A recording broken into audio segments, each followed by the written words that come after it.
सिंध ज़री university टंडूजाम में inter faculty football championship का आगाज़ वाइस चांसलर डॉक्टर फतेह मरी ने बाल को कुक लगाकर इफ्तिताह किया। तफसीलात के मुताबिक सिंध ज़री यूनिवर्सिटी टंडूजाम की डायरेक्टरेट ऑफ स्पोर्ट्स की ज़ेर निगरानी इंटर फैकल्टी फुटबॉल चैंपियनशिप शुरू हो चुकी है।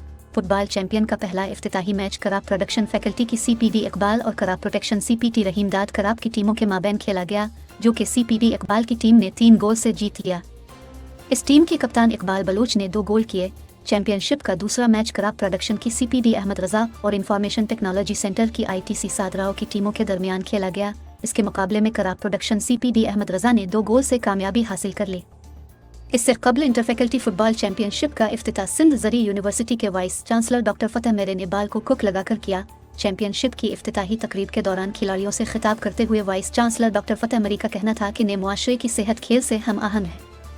इदारे के तलबा को गैर निसाबी सरगर्मियों में शामिल करने के लिए खेलों के मौक़े फराहम किए जा रहे हैं। उन्होंने कहा कि इंटर फैकल्टी फुटबॉल चैंपियनशिप में शामिल टीमों को देखकर यूनिवर्सिटी के तलबा की खेलों में दिलचस्पी जाहिर हो रही है, जिससे वाज़ेह होता है कि हमारे तलबा आगे बढ़ने का हौसला रखते हैं। ये नौजवान इदारे और अपने वतन का नाम रोशन करेंगे। डायरेक्टर स्पोर्ट्स अनवर हुसैन खानजादा ने मेहमानों को फुटसाल चैंपियनशिप के मुतालिक आगाही फराहम की। इस मौके पर कराब प्रोडक्शन फैकल्टी के डैन डॉक्टर इनायत अल्लाह राजपर, डॉक्टर महमूद उल हसन मुगल, डॉक्टर मोहम्मद बच्चल भुट्टो, जुल्फ़िकार अली महर, डॉक्टर तनवीर फातिमा मियानो, मोहम्मद अशरफ रुस्तमानी और दीगर भी मौजूद थे।